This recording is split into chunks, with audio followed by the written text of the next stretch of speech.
Pablo, yo creo que, pues empezando con el enfoque global, decir que a mí me preocupa mucho la propuesta fiscal del Pacto por México que presentó el presidente Peña Nieto. Y me preocupa por tres cosas fundamentales.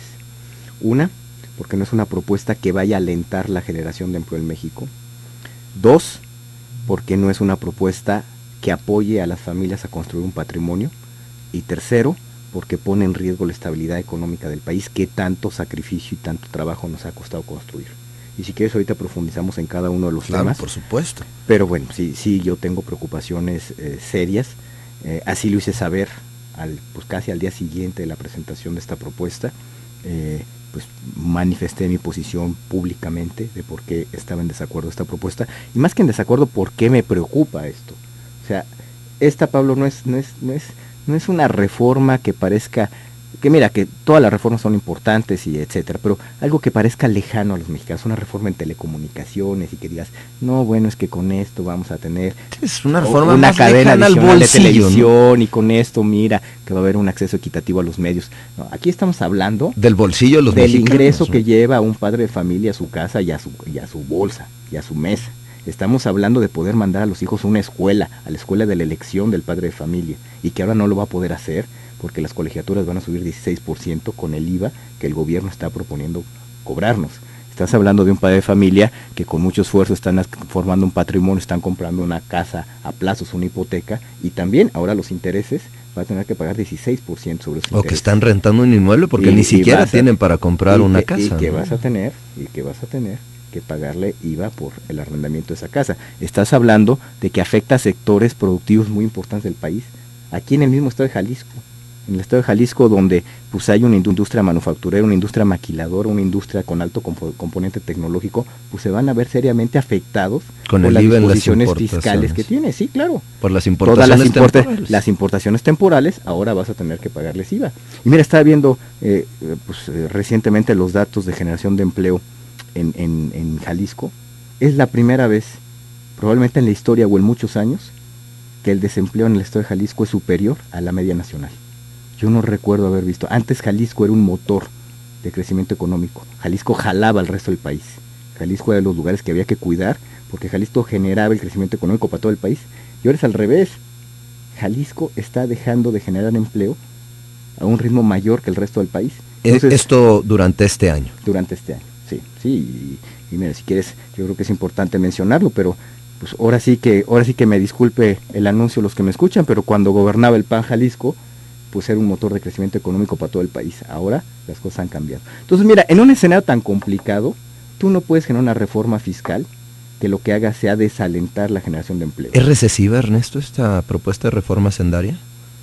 Pues mira, yo te diría que no sé si sea recesivo o no, pero no alienta la generación de empleos de ninguna manera. Y mira, y estamos hablando del sector de la maquiladora, del sector de la industria de la construcción, del sector de la vivienda, del sector automotriz, del sector financiero del país. Estamos hablando también de amplias regiones del país, la zona fronteriza, las zonas como Jalisco, en fin, zonas como Querétaro, que se van a ver afectadas por esta reforma, y por eso estamos muy preocupados. A ver, vamos entrándole a cada uno de los temas. Primero, el gobierno federal propone IVA a colegiaturas, pero ya tanto el PAN como el PRD y hasta el mismo PRI dijo, esto no va. ¿Ya lo podemos dar por muerto el IVA en colegiaturas, Ernesto? Yo creo que no, Pablo. Yo creo que ahora sí que esto no se acaba hasta que se acaba, ¿no? Y yo creo que es importante mencionarle a tu auditorio, a quien nos escucha, que estas cosas no van a ser por generosidad del gobierno, no son dádivas del gobierno. Hay que recordar que cuando lo presentó el presidente Peña Nieto, esta propuesta del Pacto por México, ahí estaban los presidentes de los partidos políticos aplaudiéndola. Y ahí dijo, Gustavo Madero, incluido el presidente de mi partido, y ahí se dijo que se iba a grabar con IVA a las colegiaturas, conocían el proyecto, y fue hasta que la sociedad al día siguiente se manifestó, protestó, manifestó su inconformidad, que se echa para atrás el gobierno. Entonces yo creo que sí tenemos un deber moral, una responsabilidad cívica de decir en lo que no estamos de acuerdo al gobierno, a los partidos políticos. Si nos quedamos callados, Pablo, nos van a ensartar el IVA en colegiaturas, el IVA en las croquetas del perro y el IVA en lo que se les ocurra.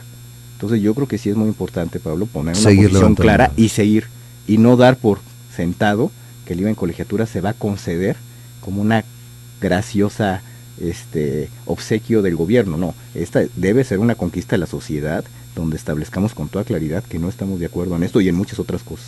Entonces yo creo que hay que seguir dando la batalla. Ernesto, tuve la oportunidad de entrevistar a Luis Videgaray la semana pasada aquí en Guadalajara, y una de las cosas que me comentaba el secretario de Hacienda, ante mis cuestionamientos sobre este IVA para los intereses de las hipotecas, el IVA en los arrendamientos, le decía, oye, secretario, ¿qué salida puede haber a esto, ¿no?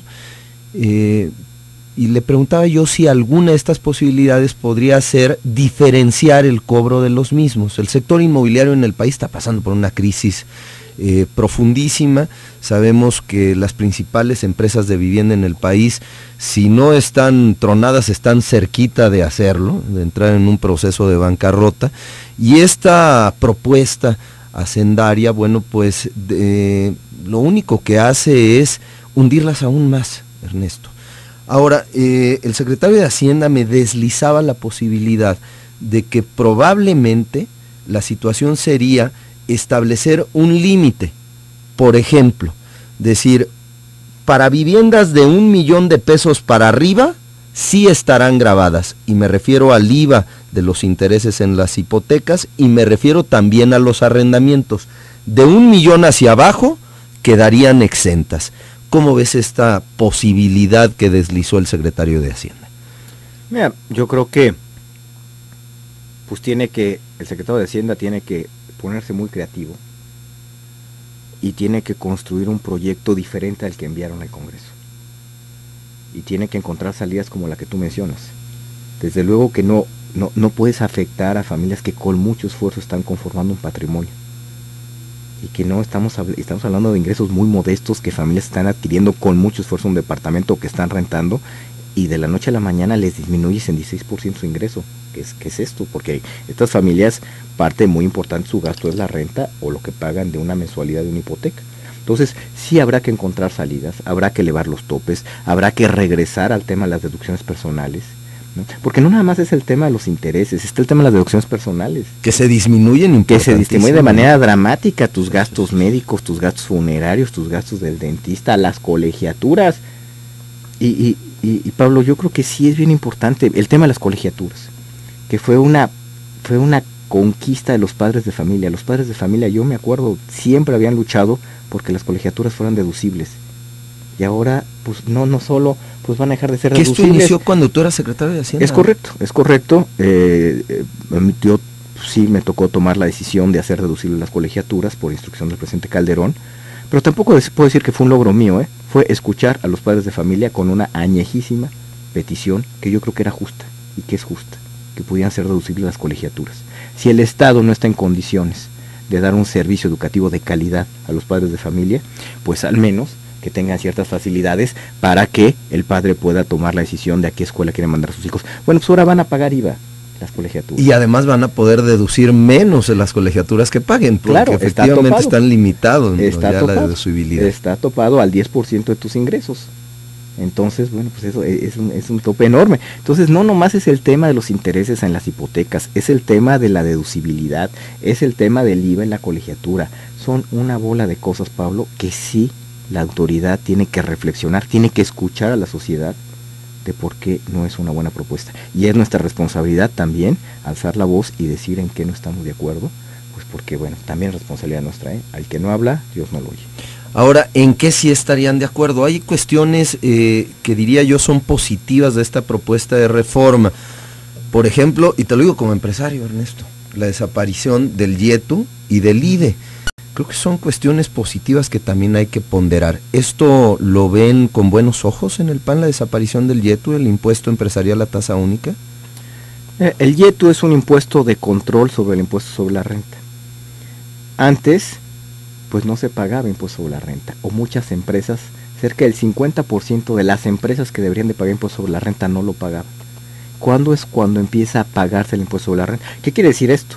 que de manera legal, por todos los recovecos y todos los huecos que existen en la ley, con un buen contador, pues las empresas, o algunas empresas, ¿no? Que en este caso te estoy hablando de la mitad de las empresas que deberían de pagar impuestos, no pagaban impuestos. Te estoy hablando de 1988, 89. Es cuando la autoridad hacendaria incorpora un impuesto de control, que era el IMPAC, impuesto al activo. Sí, sí. Con ese impuesto al activo, ¿no? Ese número de 50% de las empresas que no pagaban impuestos se redujo al 40%. Es decir, las empresas empezaron a pagar lo que tenían que pagar de impuestos. Sí, porque pagaban IMPAC o se desgasta el IMPAC y hace 3 años llega el YETU, que es pues un impuesto de control también. Y hay que decirlo, o se pagaba el impuesto sobre la renta o se pagaba el YETU, no se pagaban los dos, se pagaba el que fuera mayor. De manera que todas las empresas que estuvieran subreportando impuestos sobre la renta, pues a través del YETU los podías acotar. Todavía al día de hoy, que sigue en vigor el YETU, únicamente el 30% de las empresas que debían de pagar impuestos ya no pagan impuestos o no están pagando impuestos. Entonces el YETU ha sido exitoso en términos de hacer que las empresas paguen su impuesto sobre la renta en los niveles que los deben de pagar. Yo entiendo perfectamente que tienes que llevar una doble contabilidad, que te tienes impactos en el flujo mensual, en la administración de tu flujo mensual, sí. Desde luego que sí.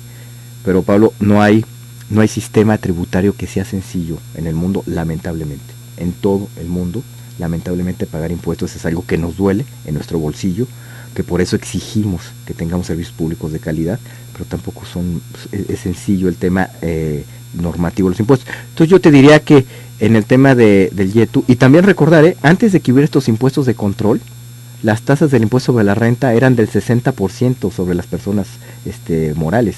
O sea, una empresa llegaba a pagar 60% impuesto sobre la renta. Las personas físicas, la tasa más alta era de 42%, ¿no? Entonces, gracias a este impuesto de control es que hemos podido, o se ha podido bajar la tasa a los niveles que hoy tenemos, que por cierto ya nos la volvieron a subir, pero bueno, venía de 30 a 32. Pero bueno, yo creo que los impuestos de control sí cumplen con una lógica y tienen un propósito.